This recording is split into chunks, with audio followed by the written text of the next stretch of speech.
Investigators are scouring the Potomac River to salvage what's left of the regional jet and military helicopter that collided in D.C. on Wednesday. It's such a tragedy here, and there's so many unanswered questions about what went wrong as the Pentagon describes the Black Hawk helicopter as routine nighttime training.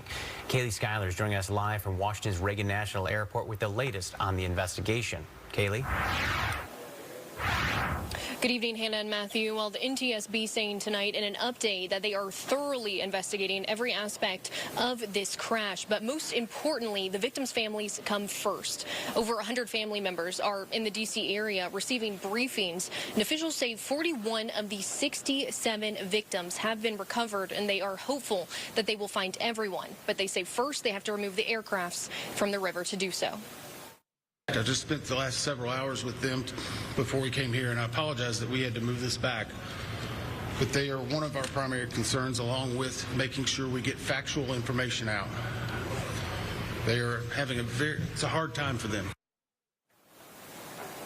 Defense Secretary Pete Hegseth says investigators are looking into if the Black Hawk helicopter was flying too high or off course.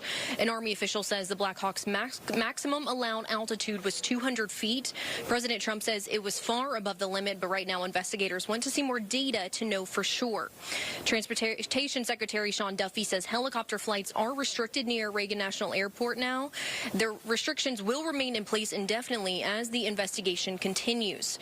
Now, there are reports that one air traffic controller was handling the job of two people when the crash occurred. NTSB says interviews are being conducted with air traffic control.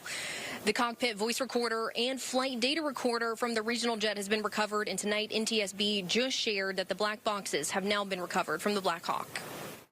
Going forward with our recovery operations, search teams will continue to work the site. We'll do side sonar scanning, searching the shoreline, and aerial operations.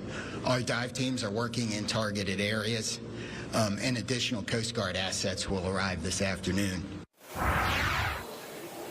Flights are still being impacted here at the airport as 2 of the 3 runways are still closed. Around 100 flights have been canceled today. At Reagan National Airport, Kaylee Schuyler, Fox 13 News.